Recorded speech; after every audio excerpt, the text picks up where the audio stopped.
আমরা এই অন্যায়ের জন্য লড়াই করছি। আমরা জল খাওয়ার জন্য লড়াই করতে আসিনি, আমরা তাতে গাছ কেটে লড়াই করতে এসছি। সবাইকে সংগ্রামী অভিনন্দন জানিয়ে বলছি, আপনারা সবাই বসে পড়ুন, আপনারা সবাই বসে পড়ুন। আমাদের এই আন্দোলনে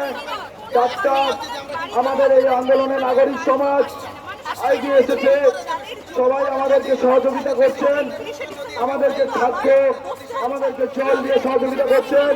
ওনাদেরকে আমরা ধন্যবাদ জানাই, কারণ আমাদের এই আন্দোলনে ওনারাও আমাদের সাক্ষী হয়ে আছেন, ওনারাও পথে পড়ে আছেন এই সমাজ বাঁচানোর জন্য, এই বিদ্যালয় বাঁচানোর জন্য। আমাদের এই লড়াই, এই আপসীন লড়াই আমাদের চলছে, এই আমাদের লড়াই চলবে।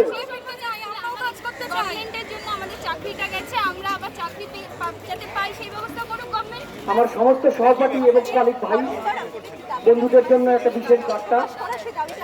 আমাদের হালকা টিফিনের ব্যবস্থা করেছেন, আপনারা জায়গায় যে যার জায়গায় বসে থাকুন, আমরা কর্মীদের মাধ্যমে আপনাদের ডিস্ট্রিবিউট করে দেবো।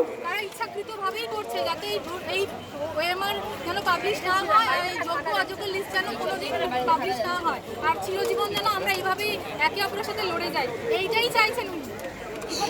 বুঝতে পারে না কখনো আপনাদের পরিকল্পনা কি রয়েছে এবার, মানে আপনি কি চাইছেন? আমরা এইভাবেই বসে থাকবো যতক্ষণ না কিছু হচ্ছে, আমরা এখানেই থাকবো। যে যার জায়গায় ঠিকঠাক বসে থাকুন, নাহলে ডিস্ট্রিবিউট।